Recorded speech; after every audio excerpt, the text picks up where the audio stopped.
Welcome back to Midnight Movie Club and my Season 1 review for Invincible. Invincible is an adult animated series based on the comic of the same name, and you can catch it now over on Amazon Prime, the entirety of Season 1. It follows 17-year-old Mark Grayson. He pretty much just seems like every other boy his age, except his father is the one and powerful Omni-Man. He is the most powerful superhero on the planet, and he is part of the team known as the Guardians of the Globe. As Mark comes of age, he eventually develops powers of his own that all seem to be the same as his father's. He then discovers his father's legacy may not be as heroic as it seems, and we go down a rabbit hole of gory goodness. The programme's creator is none other than Robert Kirkman himself, the same guy behind The Walking Dead. He also done the comics.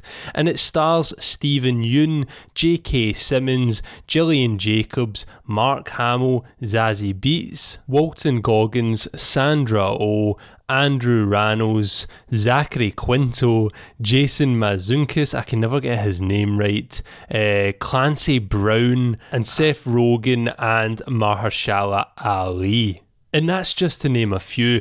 Honestly, the cast for this show is insane, and yeah, it makes the voice acting so good. Some of the performances are just so nuanced and so perfect and so powerful. And that's where I want to kick this review off, the voice acting and the performances themselves. J.K. Simmons is absolutely brilliant as Omni-Man, and Stephen Yeun is awesome as Mark. Honestly, their relationship together is just insane, and some of the nuances in their performances will really be tugging on your heartstrings at certain points of the first season. The writing and the dialogue for an animated show is honestly so next level. The dialogue is just leaps and bounds ahead of every other animated show I've watched myself. That's in my opinion anyway.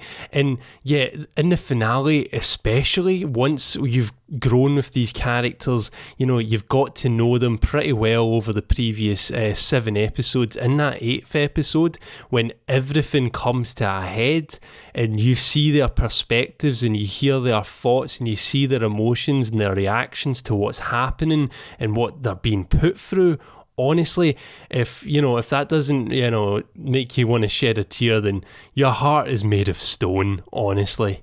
The writing as a whole for the full season is pretty much perfect. There was only one character I didn't like, and that was Amber, Mark's girlfriend, but I've got a feeling we're not meant to like her. I felt like that's the way they were taking it. She just seems like a super toxic girlfriend, and yeah, if you watch the show, I think you'll all agree with me.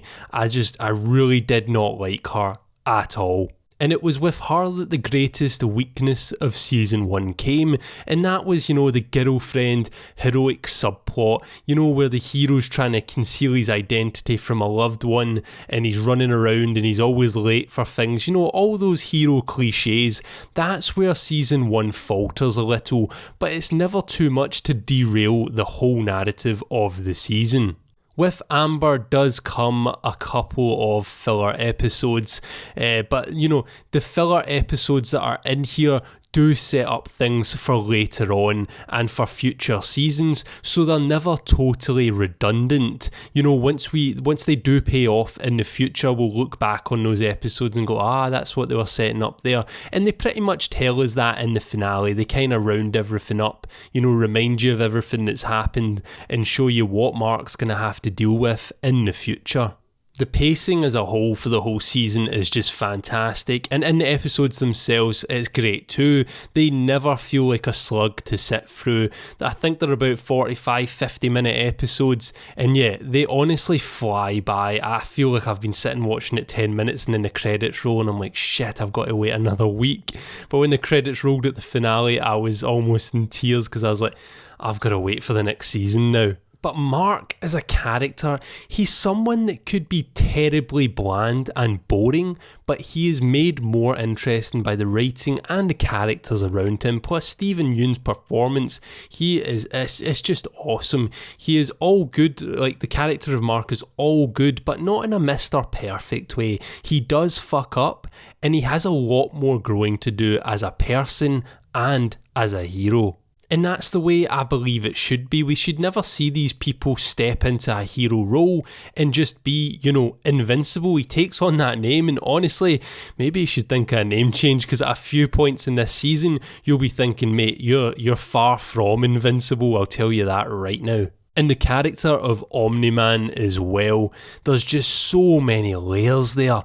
It's just the relationship between him, Mark, and the mum as well, and some of the things that she's having to put up with now, that every single layer of this show, at every single level, there is dramatic conflict, and that's what keeps you so invested, and that's what makes you really give a shit about these characters and the outcome. And I love the power struggle and the power levels of these heroes. You really do see what would happen if these crazy powerful beings, had to fight all of these threats off and all of the collateral damage that comes with it. And now with that said, let's move on to brutality and gore. This show, Invincible, is not for the faint of heart, so if you're squeamish, I tell you right now, do not watch it.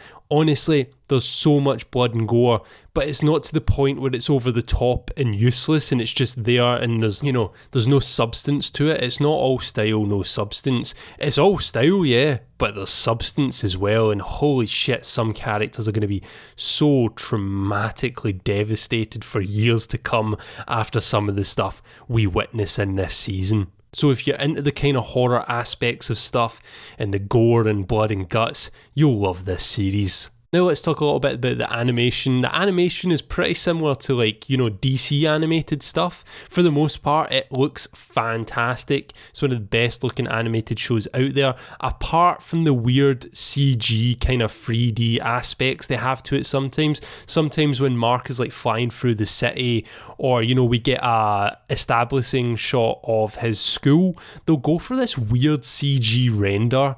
And it just looks absolutely horrible, man. It looks like a CBeebies episode of fucking Roly Poly or something like that. It just looks terrible. And I'm like, honestly, just give us a hand-drawn static shot of the school. I don't even need to see anyone moving. Just let us know that he's at school, you know what I mean? We don't need that horrible CG render. And I really do hope they get rid of the whole, CG 3D stuff in future seasons, because the 2D stuff just looks so much better. Now, I know we touched on Amber, but there's more side characters in here, and I just want to say I love Cecil, played by Walton Goggins. He's badass. I love him. Mark's friend in there as well. I think it's William his name is. He's alright, as the friend who has no idea what's going on. He's actually quite funny in certain scenes. And we also have, the sort of Teen Titans to the Guardians of the Globe. They were pretty well done as well. Rex, I have no idea how he gets on the team because he seems super pointless to me. But Atom Eve, she's badass. She's very OP. Her power's very cool. And I do like that they've went for, kind of different powers and stuff like that. It's not your run-of-the-mill type stuff that you've seen 100 times before. Even the similar stuff that you have seen before, they do subvert it a little bit. And that's one thing I wanted to mention. Even though there are superhero cliches in here, there are a lot of expectations that will be subverted with this season. As far as the music choices go as well, oh my god, there was a music choice at the end of episode 2 with one of the most badass action sequences in the whole season, and honestly it just got me so pumped up, and it was so badass. I loved it. There's also an original Invincible score in there as well that plays for the title card and stuff like that, and that's just awesome too. It's honestly all on point. I find it hard to find problems with this series, and the whole title card thing where at the start of an episode someone will go to say Invincible but they're interrupted and the title card comes up. I've seen a lot of people bitch and moan about like that. I actually quite like it. I'm at the point now where I'll wait for it to come at the start of each episode. When it comes, I'm like, hey, there it is. Like, I actually quite like it. I don't know if that's just me, but yeah, I like it. I think overall in season 1, episode 2 and the finale were my absolute favourites. Episode 1, you might be sitting there thinking, this seems alright, but it's just, typical superhero animated shit. Just stick with it. Just wait for the last 10 minutes. Please, I beg of you. And if you've not seen this season 1 of Invincible, I beg you, please go watch it. If you're a fan of this channel, you're interested in the same stuff that I'm interested in cover, you're a fan of horror as well, because there are definitely horror aspects in here. Don't get it twisted. There's even a kaiju one episode as well. Honestly, it's got everything in this series. If you're a fan of this channel, you like the stuff I cover, there's a reason I'm reviewing this and telling you to go watch it. Honestly, if you've got Amazon Prime, watch Invincible.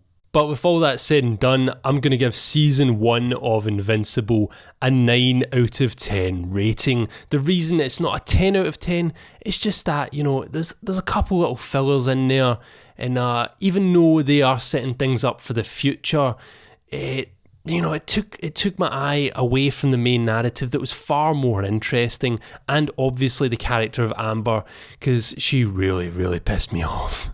But yeah, 9 out of 10, it's fantastic. Go watch it. What I'd like to see from season 2, more Battle Beast, if you know who I'm talking about. I want more of him, and just, more of Mark growing as a hero, getting stronger, hero struggle, all that kind of stuff, seeing his journey, and just build-ups to the payoffs of the things that have already been set up. But that's all I want to say here in this spoiler-free review. I hope you enjoyed it. I hope you've seen Invincible, because I really want to talk about it in the comment section down below. Just make sure to put spoiler warnings if you are going to talk spoilers in the comments. And if you've not seen Invincible, please do go watch it. I bet you'll love it. If you did enjoy this video, please do give it a like. And if you are new here, then subscribe to join the club. As always, thank you very much for watching, and good night.